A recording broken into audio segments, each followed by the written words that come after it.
Okay, great. So let's just get started here.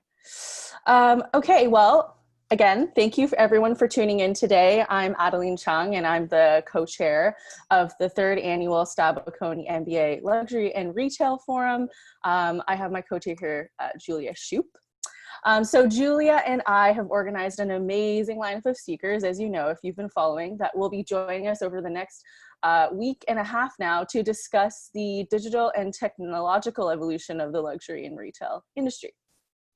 So we wanted to remind attendees that additional sessions will be announced via our Facebook page, the link which will be put in the chat, where you can find event invites and official Zoom registration links. And in addition, feel free to email either Julia or myself with any questions you might have. Our emails will also be posted in the chat. And before introducing our speaker, Gonzalo, we'd like to go through some housekeeping. So first, I'd like to remind or ask all attendees to be sure that their video feeds are turned off and that they remain muted throughout the session. If you want to display to if you switch your display to speaker mode, it will spotlight those who are speaking. And if you click the three dots at the top right corner of your video feed, you can hide any non-video participants.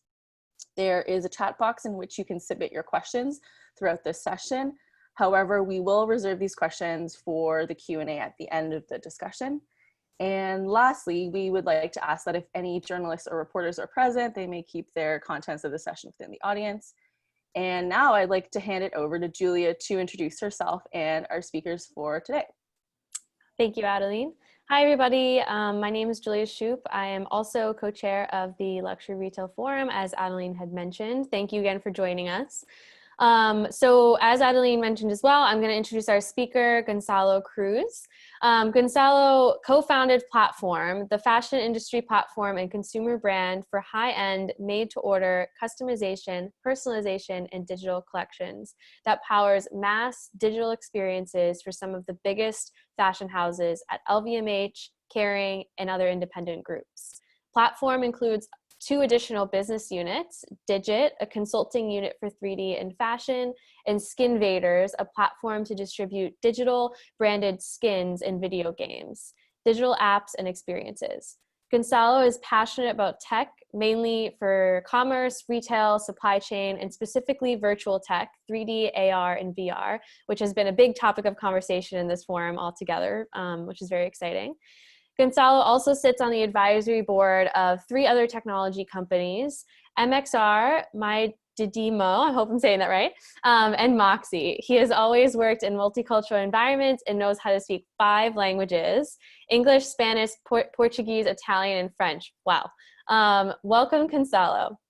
We are so excited to welcome you today to speak more about how your brand has, evolutionized the digital fashion industry and everything that you're doing. Without further ado, I'd like to pass it over to you to get the conversation started. Super. Thank you so much. That was very kind in terms of introduction. Thank you both and Bocconi for having me. Yeah, so maybe I'll go through in 2 minutes my background. So prior to starting, let's say, this new venture, I'm actually an industrial engineer.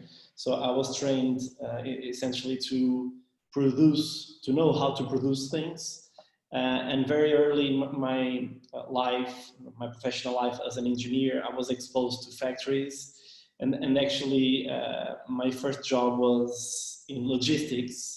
So I worked for FedEx and also Accenture for logistics and supply chain consultancy. And I was very exposed to factories, the value chain, producing something, delivering something. And further down the line, I knew I wanted to do something on my own. I didn't know what, to be precise. So I've started exploring lots of things.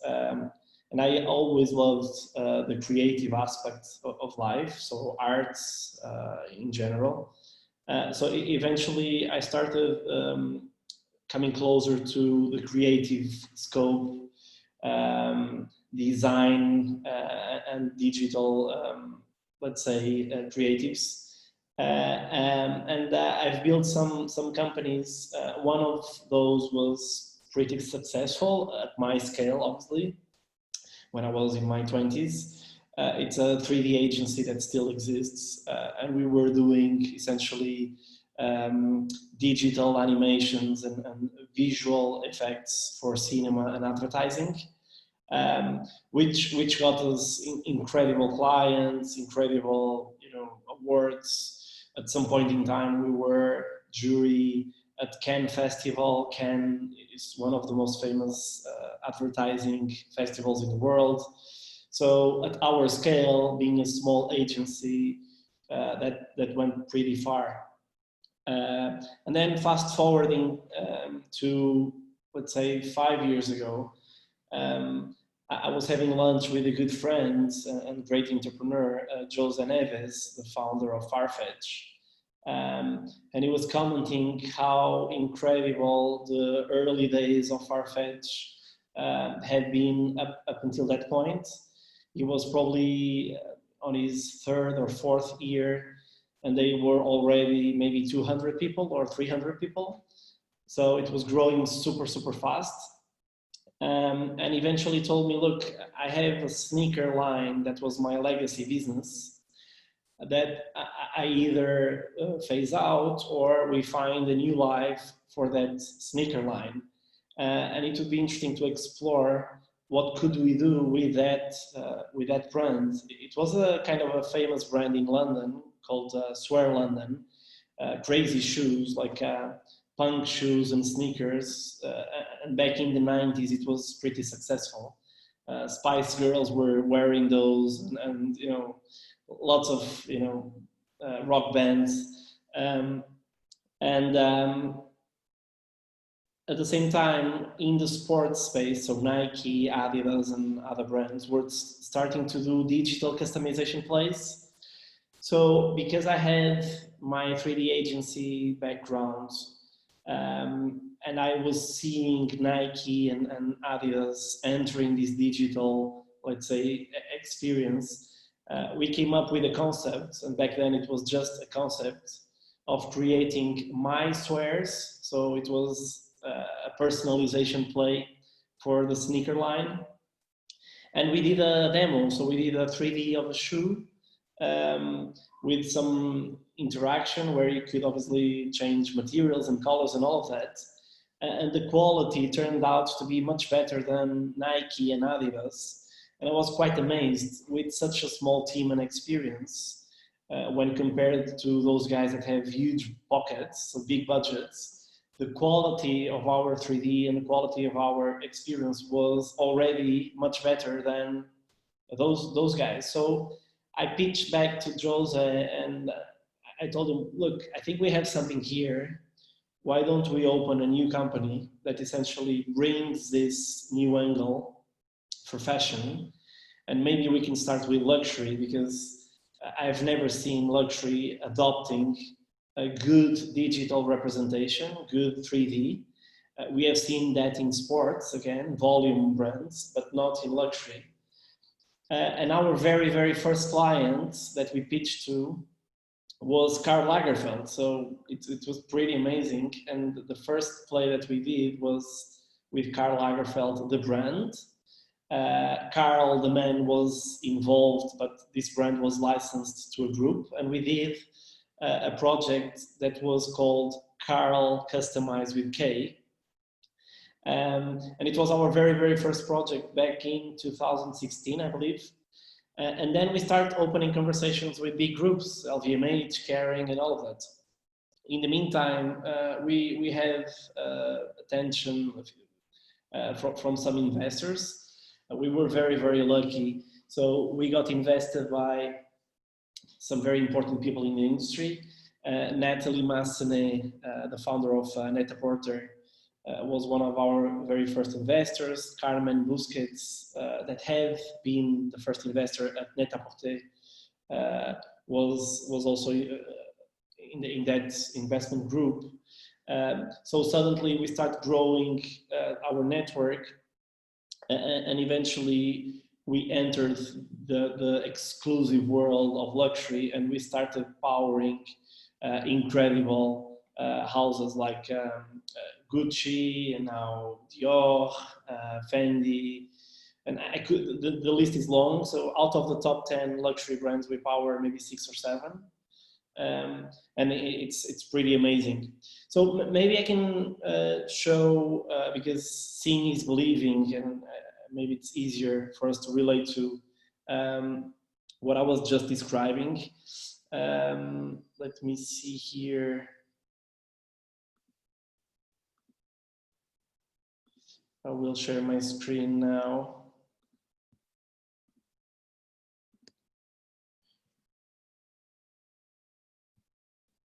Here we go. Can you see my screen? Yes, we're seeing a FedEx.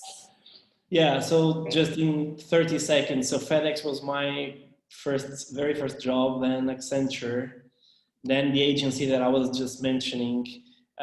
My agency, this was one of my first businesses. It's a 3D agency, so we did, and it still exists, digital worlds and digital plays, and now entering Platforme. So I will run through very easy slides, literally 9 or 10 slides, just to explain what we're doing with Platforme E. Again, as we were developing good visualization for 3D, eventually we ended up understanding that we could use 3D to avoid what is probably the #1 problem in fashion, which is dealing with stock, dealing with inventory.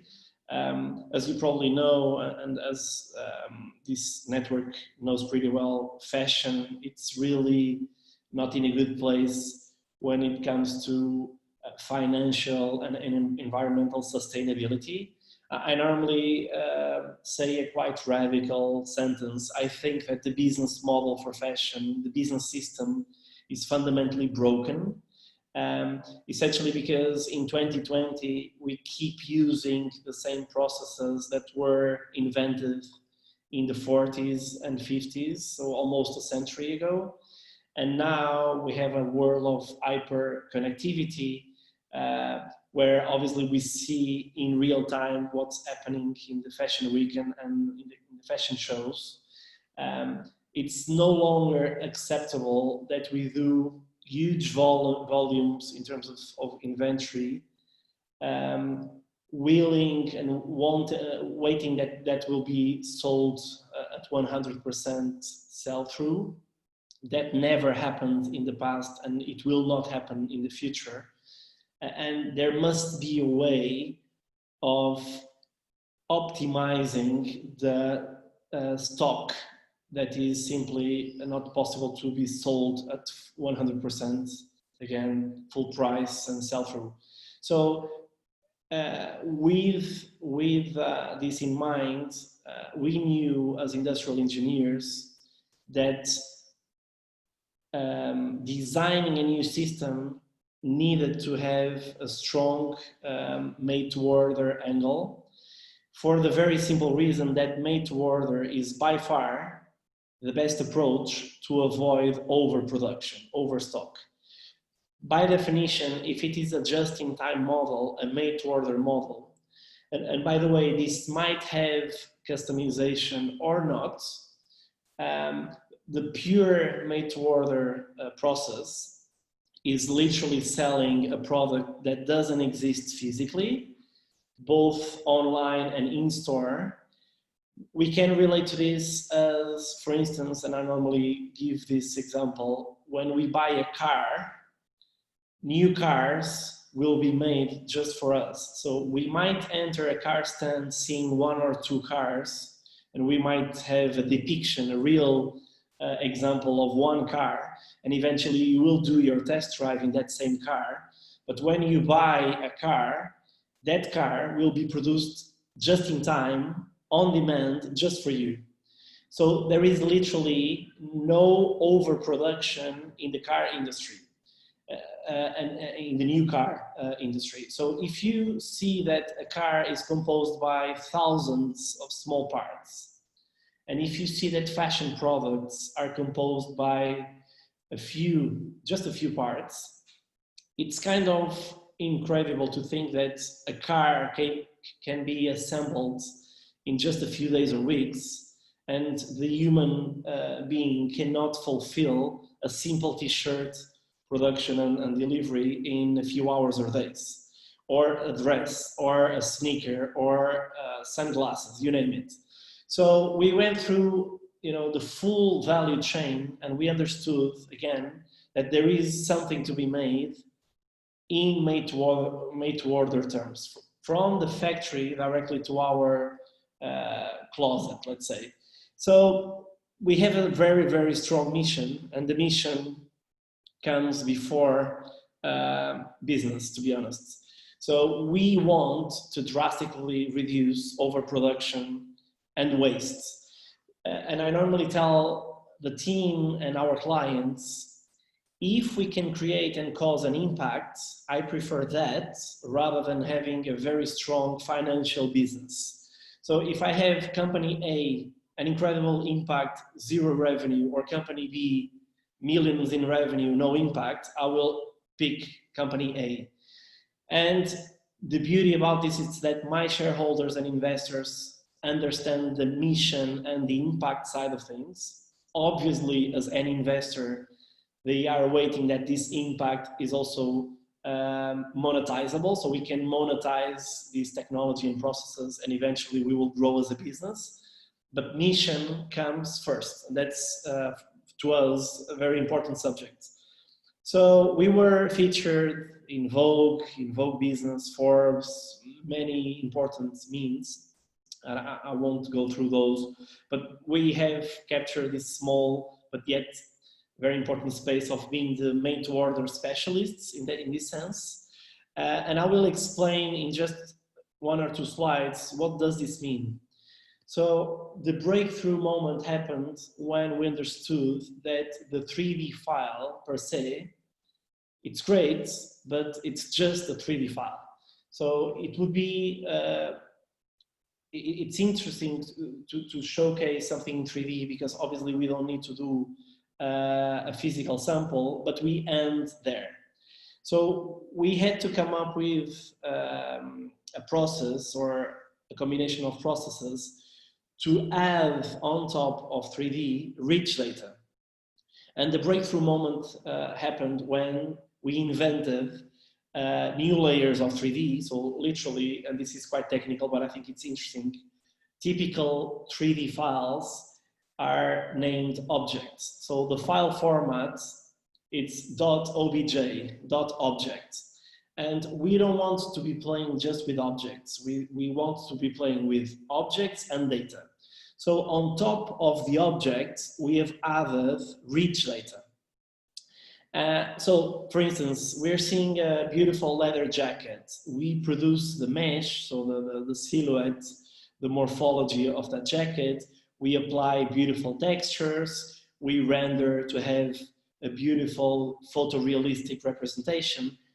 And on top of that, we have pricing. So we know specifically what is the price, both the retail price and the cost of production of this jacket. We have rich commercial data, like what will be the price if we sell this in different regions and in different currencies. What are the creative rules? Can I do this jacket in any color, in any leather, in any different material? Or is the creative director, the designer, saying, no, you cannot combine yellow with black. This has specific rules. I don't want you, the factory or the end customer, to depreciate my artistic view, my creative say.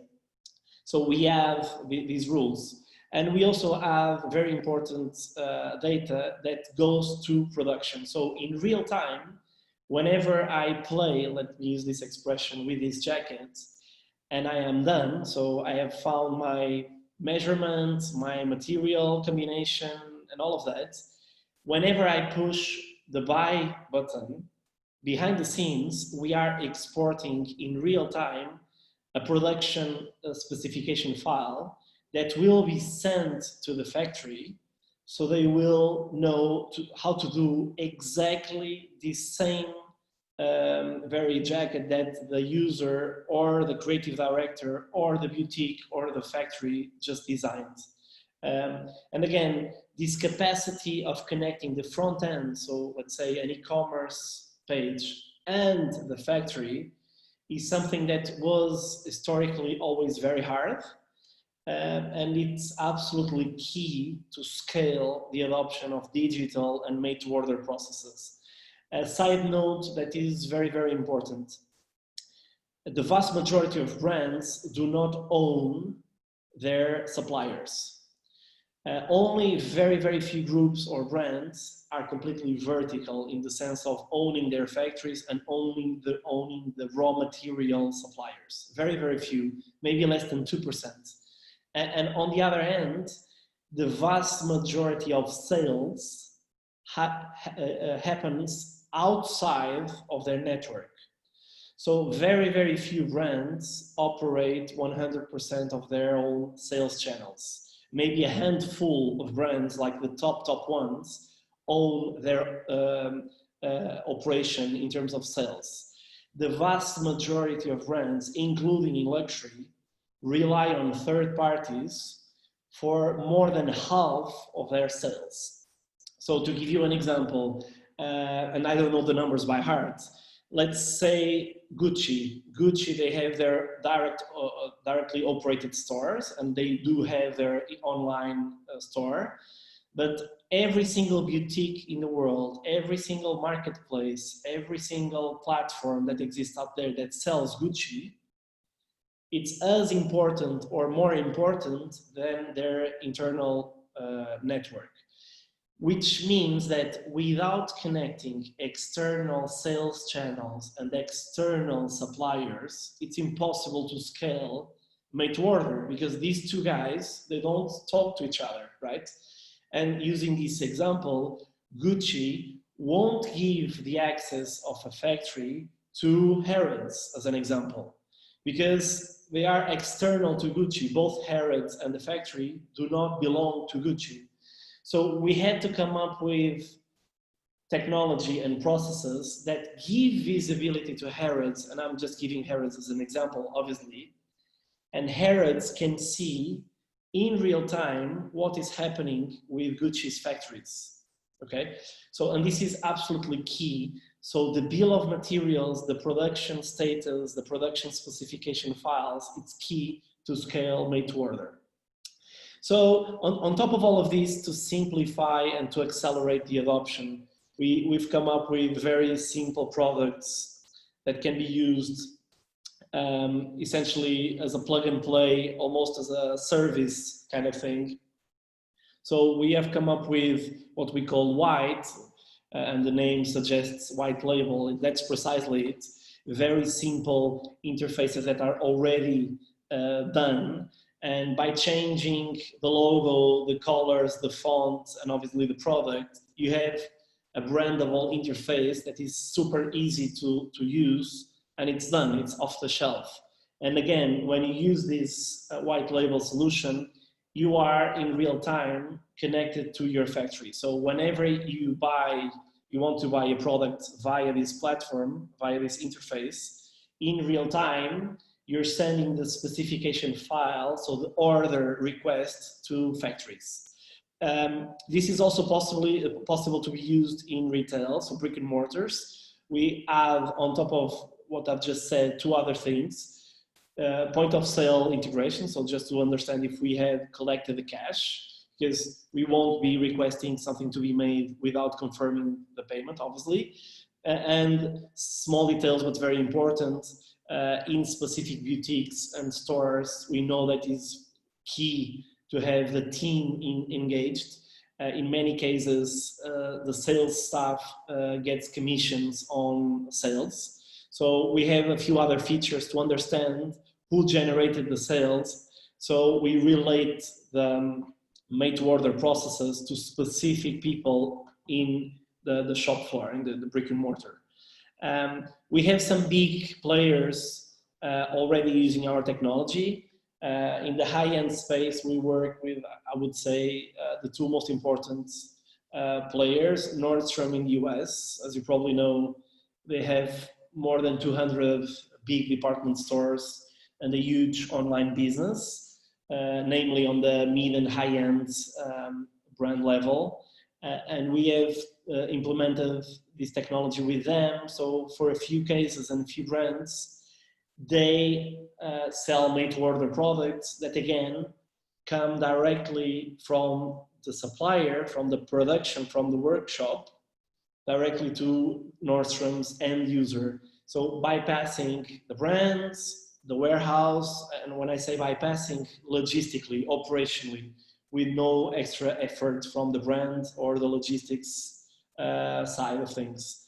And also Farfetch, and this is public, so you can navigate. If you go to Farfetch and if you shop by made-to-order or customizable products or brands, it's essentially using our technology. We have also for brands and for retailers a very important product called Pulse that sees the production in real time. It's key, it's absolutely key to show to your client in real time the visibility of the production status. It will be kind of, I would say, frustrating to buy something that you need to wait without knowing the specific status, if it is in production, if it is produced, if it is in transit, especially when we're talking about a few days or even weeks. It's very, very important to give visibility for the full network, so brand, retailer, and end clients. And through our Pulse platform, we give that visibility in real time to the end customer. Yeah, so we are working with several big brands, and I'm sure that you know pretty much all of those. And maybe we can see just one example because I think it's interesting. And in real time, I'll just open. I was talking about Gucci. We know Gucci quite well, as we know many other brands. But there is an interesting player I wanted to show you,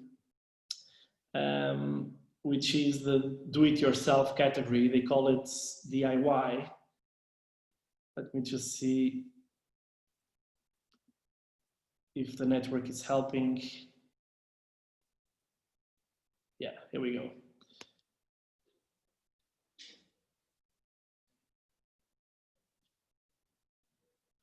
So everything that you see under their DIY capsule or categories, first, it doesn't exist physically. So everything that you're seeing here was not sampled and produced physically. And this was done and is done in 3D. In this case, we've done the 3D, but it's irrelevant if we do it or others do it. What's relevant is the technology behind it. And again, in this case, Alessandro Micheli and his team, they told us, look, we want to allow people to change the letter in the alphabet, and we want to allow 6 or 7 color combinations. So they gave us, obviously, what was the design of the original object, what were the color variations, and essentially by playing with this, we go through all the variations and we can see not only the product in 3D, but we can also see a composition of 3D and a live model. So to show you behind the scenes, very briefly, this is running our API in real time, as you see here. And obviously we can play with, so in this case, you see wool camel, and if I change for wool green, it will become green. Or if I change the letter, the front letter is R. Let me use, for instance, A of Adeline. You see in real time, letter A. I might have to buy this. I'm just saying. I didn't even know this existed. I need to know this or get this. Yeah, so playing with a fashion article, first, again, you don't generate any waste. Imagine, just in this very simple case, to produce 26 letters, you would have to do 26 samples times 7 color variations. It would be hundreds of samples. And then multiplying this by each store and each buyer, because they want to have samples in store, it's thousands. And you don't know if you're going to sell those or not. So there is no other way of scaling this on a sustainable way. And when I say sustainable, it's not just environmentally friendly, it's financially friendly, because committing with so many resources to sample so many things, hundreds or thousands of pieces, it's definitely not sustainable, also financially speaking. So, and again, whenever you are happy with this variation, you liked the color, you liked, in this case, the letter, then you will be producing this just for you. And again, I'm showing an example that is obviously with that has a strong customization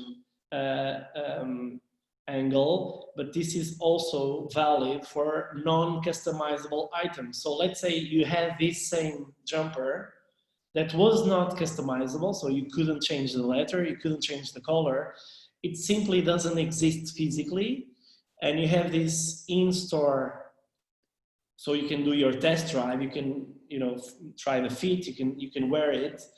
And if you want a different size, if you want a different color or not, if you want that same exact product, you can request the factory to produce that specifically for you. Now, obviously, we need to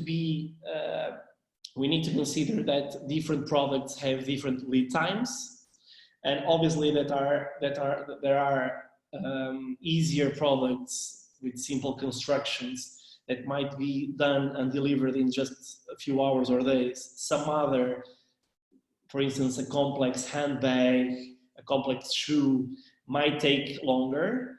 And I'm not saying or suggesting that we should migrate 100% of fashion into made to order. What I'm suggesting and saying is that, as this is for sure the most sustainable process that the industry has, perhaps it's not a bad idea to start with 5%, 10%, 20% of your catalog, of your collection, to be digitally represented and then made just for you on demand. It's what we like to call on demand or purchase activated processes. I think, and we've been obviously in touch with a lot of decision makers in these 3 levels, brands, retailers, factories. I believe that is doable, and it's not too ambitious to think that we will get somewhere to 20 to 30% of the full industry will have to migrate to made to order, especially on the very high end. This is a given. It doesn't make sense to sample many high value products because it's simply not sustainable financially. So we will be seeing more and more levels of stock, physical stock, going down, and more digital plays like this one arising. And somewhere in this balance of inventory and made to order, we will find the best, balance of both. Obviously, the instant gratification will always be there, and this is why I don't suggest this to be binary, completely stock-led or completely made to order. I'm not saying that, but if we can help with 5, 10, 20, 30%, it's a huge gain for the industry, again, both environmentally and financially, sustainability. Yeah, so I've covered, I guess, the most important parts of what we do. I don't know if we have time because we have launched 2 other units that we are exploring and obviously super interested about. But I don't know if you want to stop me here and if we can address Q&A, or if you want me to go through. Do you think you can go through it within the next maybe 5 minutes or so? For sure. Yeah. Yeah, so one of those new units, it's called Digit. It's what you see here, digit.com. And again, we are having a lot of attention, but selling software and selling technology requires long sales cycles. And somehow we need to accelerate the adoption of all of this. So we came up with a unit, which is this one, that essentially does two things. One, we understand and we evaluate the status of your digital supply chain or digital strategy to understand how far are you to be an adopter of all of this. And obviously when brands want, when suppliers want, we do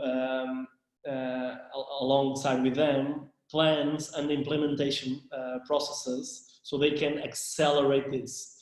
And we're talking about very, very easy sessions. Sometimes it's a masterclass, sometimes it's a workshop, sometimes it's a couple of days consultancy journey. So the barrier to entry is minimal, and we can engage with brands without having to go through long cycles of demos and technology demonstration and all of that. And here we have quick access to small things that we can find, so quick wins that we can implement within these brands' processes. And we have, again, these quick wins to accelerate the adoption. And in some cases, we have seen that brands are really wanting to adopt this, but they don't have the team in place, they don't have maybe the time or the energy. So they outsource what I was just saying to us or to partners that we find for them. And again, we do accelerate this externally as well. So in one way or the other, we are helping brands to adopt digital processes. And just in 2 minutes, essentially we do 4 things. We help them understanding how to create digital material libraries. So how to store and use different fabrics, different leathers, different materials, so you can see variations of your products in different combinations. We help them creating digital products, exactly as we've showed you with Gucci. We want to give them that autonomy, which represents in the end possible ways of doing digital sampling and also possible ways of doing digital sales, precisely as the example that I was just showing, not having not having the need of having a physical sample to be photographed for your online e-commerce display, or to have a physical sample in store just because you need to have physical stock to sell. You can sell without having to have physical products in your stores. So this is Digit. And the other play that is very interesting, and it's kind of a side project, but super, super exciting. It's called Skinvaders. This is a funny name, and by the way, it's a tribute to the most famous game ever called Space Invaders. And because in the digital world, what the avatars and the characters wear is called skins or skin, we found out this funny name, Skinvaders, just as a new concept. So essentially, as we have the relation with brands, and as we are working on their digital collections, we thought, what about having the same exact collection, the same exact product in the aesthetics of the most common video games and the most common digital platforms and social platforms that we have there. So, and to give you an example, this is an Off-White example for Fortnite. We have seen some collaborations, fashion brands with video games, but we have not seen yet a new revenue stream coming from these digital only channels. So literally selling digital skins that are branded, that have a fashion label or a fashion let's say, angle on top of it. So Skin Invaders, it's the leading platform for this. This is super recent, so you're probably one of the very few first ones to see this. I hope to have a bigger project that will be public in the next month or so to announce with all of you, with a big brand and a big video game. So this will be the first ever collaborative fashion and video game sales play. Again, we've seen in the past other plays, but it was essentially a product placement or marketing project, not a new revenue stream. And we are very close to get there. So we are super excited on this exploration that again combines the digital fashion space and a new angle in terms of business. So yeah, this is it. I talk a lot, so stop me. No, it's wonderful. I actually wanted to make a point that, news came out recently, I think yesterday, that Valentino and Marc Jacobs are working with, that very popular video game Animal Crossing to display their collections. And to your point, it's more of a marketing product placement versus directly revenue generating. So congratulations, that sounds very exciting. I guess this is a good time to segue into the Q&A portion. And we've received some over chat as well as beforehand during registration. So why don't I just start with the first one. I have a question from someone called Luar. She says, in my experience working with visual merchandising and merchandising, costs to create 3D files are very high, including costs to ensure such files can be linked to other systems such as SAP. Taking into consideration 500 products per season equals 500 3D files, could you tell us a little bit about cost benefit in order to adopt 3D files of products on a large scale, please? Fantastic question, and it's obviously a very frequent one, especially from brands, because that's totally right. So when you do a t-shirt, a physical t-shirt, and you take a photo of it, you maybe spend a couple of days and maximum a couple of €100 in that session. And when you do a t-shirt in 3D, you need to have a few days of a 3D artist that it's probably more expensive than that. What's the catch? When I represent a t-shirt in a photo, that's static. It's one t-shirt, one photo, it won't ever change. When I do a t-shirt in 3D, it's true, it costs me higher, but that t-shirt might have billions of permutations. And that's instant, so I can have as many colors as I want, as many variations in terms of morphology, silhouettes, the volumetry. And I'm not saying it is automatic, but the last mile tune that you need to do on the same exact module, it's a fraction, maybe minutes of your work, and you don't need to do a new sample, a new photo shoot session, you have it there. Luckily, the human body hasn't changed since we are humans, right? We have 2 arms, 1 head, 2 legs, so the construction of fashion hasn't changed much in the last decades. When we see a t-shirt, we see a t-shirt. When we see a shirt, we see a shirt. When we see a dress, we see a dress. And then we have small variations on that same construction. Maybe a long sleeve or a short sleeve, 5 buttons, 2 buttons, more stitches, less stitches. And this is the last mile element that is super simple to adjust. 80% of fashion innovation comes off on new prints and new colors, not new constructions. It's true that on the very, very high end, we do have haute couture with new constructions, new ways of perhaps constructing or stitching a dress, etc. But that's very, very niche. The industry, the standard mainstream industry, uses always the same base constructions. So if we map out those base constructions and if we invest in having those in 3D, we have 80% of our job done. It's totally true that the cost of that investment is higher than hiring a photographer and doing a couple of samples, for sure. But this creates a dynamic and scalable basis again, with small variations on that last mile, you have literally millions of permutations that are possible. So we are getting precisely, and we are going through precisely this tipping point where brands are understanding that this is scalable also on the cost level. And I totally agree with this comment / question. For some very specific products, it's still quite expensive to do things in 3D, for sure.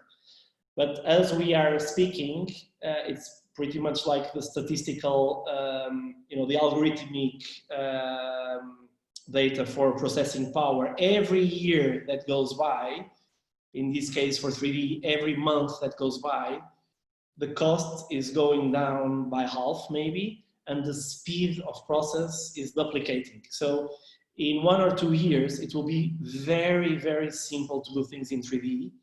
Any kid out there that is curious will be able to do a beautiful dress in 3D that looks good. It's not just a computerish representation, something that looks good. So we will get there, and that part won't be an issue. The cost part of thing will not be an issue. Great. I actually have another question from the audience that kind of follows up on that. And this one comes from Rachel, who's also a fellow engineer and Accenture alum.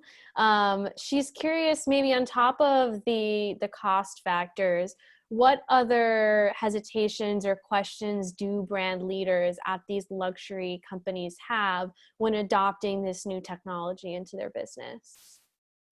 So it's always hard to combine multiple pieces of the puzzle at the same time. And again, because brands do not own their suppliers, they need to convince their suppliers that they should be flexible enough to adopt new systems. And obviously, if suppliers have been working on an inventory-led, so stock-led process, meaning they have their production shop floor designed for volume, sometimes it's hard for them to say, sure, I will accept doing made to order from now onwards. So there's always resistance to whenever we want to change the status quo, but this comes in every book and not only in fashion. Now we are in a moment in history, and by the way, this crisis is simply accelerating all of this. We are in a moment in time where dealing with stock, it's the most problematic challenge ever. And maybe 40 or 50 years ago, it was okay to produce overstock and to create waste and to literally destroy articles whenever we don't sell. Today, it's simply not acceptable to have such a large overproduction rates. Everyone's estimations goes between 8 and 12% of pure waste, so things that go into the landfill directly. So this is simply not acceptable.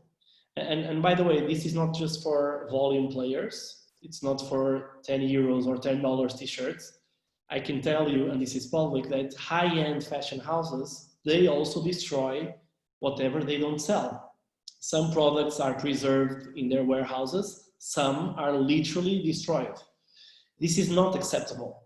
So we need to find a better way, and we need to remove those roadblocks that we know that exist to persist and to build a new fashion and a better future. And again, this is not just good environmentally speaking, this is also better financially speaking. As you know, the #1 problem today, because of crisis, is what are we going to do with the collections that were made 4 months ago, that no one is buying and stores are not selling because they are closed? How are we going to deal with this? And this will get worse, this won't get better.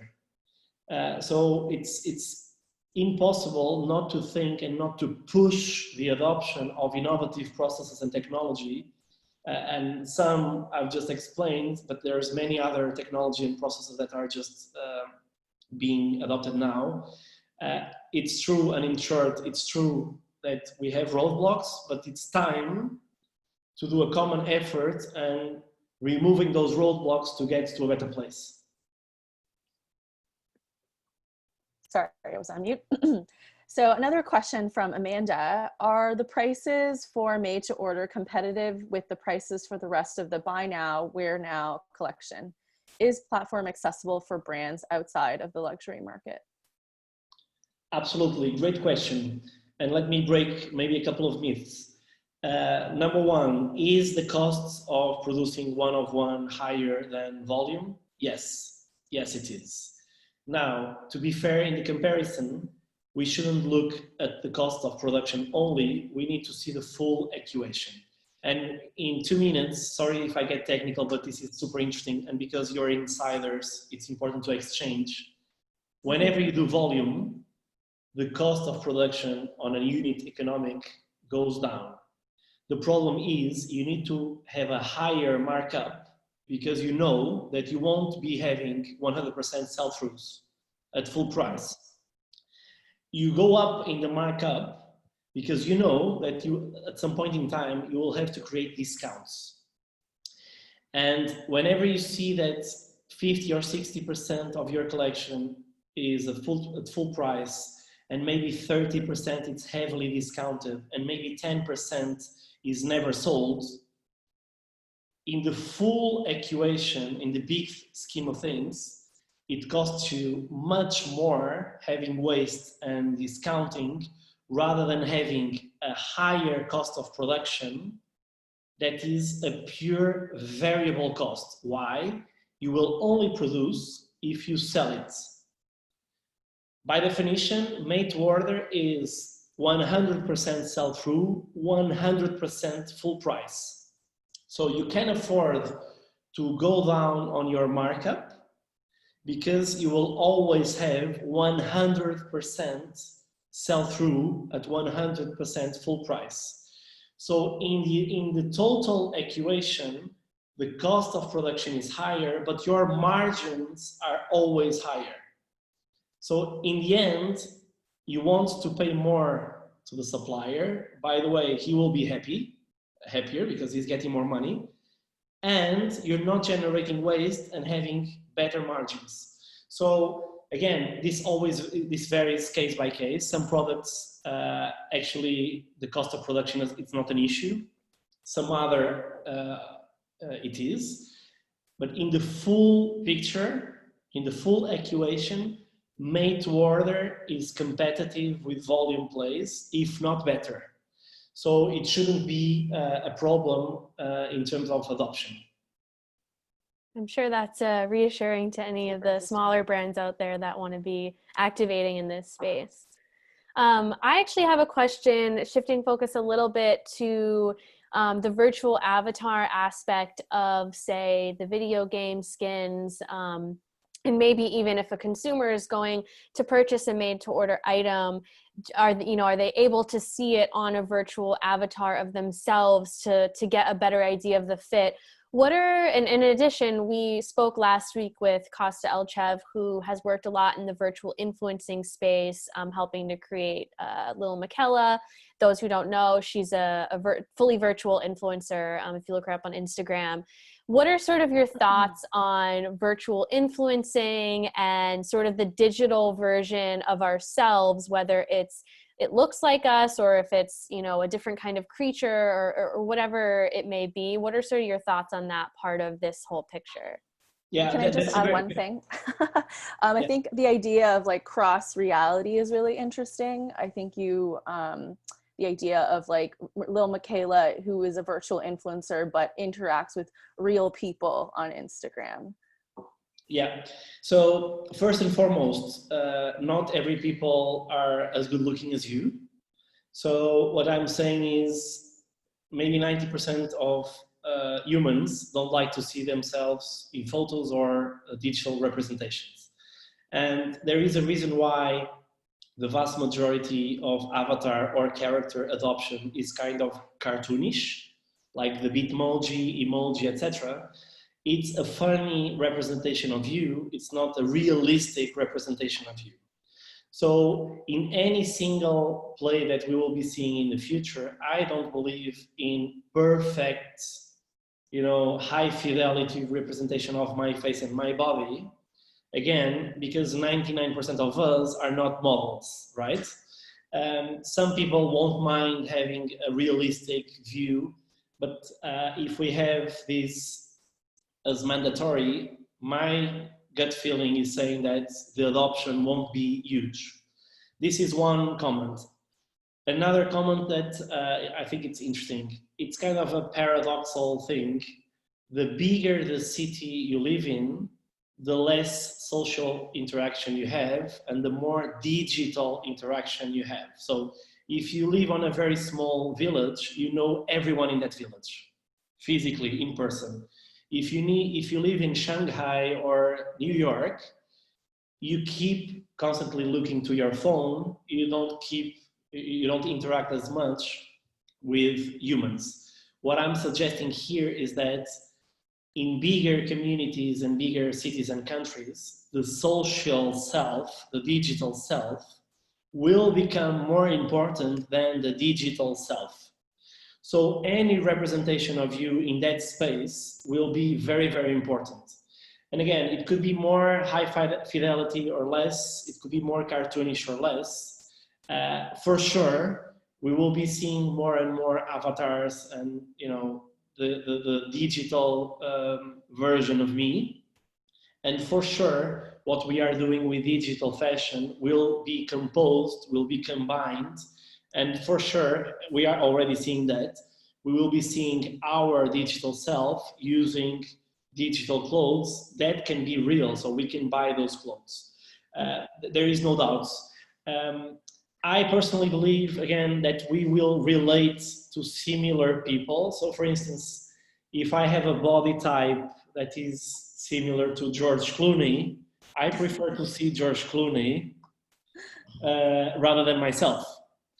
And we will probably find ways of removing those, again, roadblocks of adoption by having smart angles like the ones that you were just saying. People will relate to Lil Miquela, not to digital me. And we will get more and more familiar to this space. I can tell you that kids, so Gen Z and younger, they are much better positioned than we are and than other generations. They have been born and live in digital worlds. So I still remember a world without mainstream internet connectivity. I was very young, but I remember those days. These kids, they don't know what's a world without Instagram or WeChat. So it's a totally new way of thinking, and their digital interaction, it's super powerful. They spend a lot of time, on average, a 16-year-old girl looks to her mobile phone 150 times a day, on average. Oh my gosh. So much more than going to a store, than going to a physical place. It's incredible. So for sure, this space needs to be very well considered on new strategies to approach this next generation and digital adoption of fashion. No doubt whatsoever. That's incredible. Unfortunately, we are out of time, and I wish they could keep going, but I would like to thank you, Gonçalo, for such an interesting and amazing talk. I'm so inspired right now. And thanks all of our audience members for joining us. In addition, we want to make sure we thank Bocconi, our school, and our professors, Paolo Chilo and Manuela Prandelli. Without them, we wouldn't have been able to make this forum happen. And as we mentioned in the beginning of the session, we have several more speakers to come, and we encourage you to follow us on Facebook for updates. And tonight at 6:30 Central European time, we will welcome guests from Vice Media and Farfetch. So we hope to see you all there. But thank you so much, Gonçalo. That was super interesting. Thank you. And we can't, amazing. Thank you so much for joining. Have a great night. Likewise. Yes. Stay safe, everybody. Thank you. Bye-bye. Bye-bye.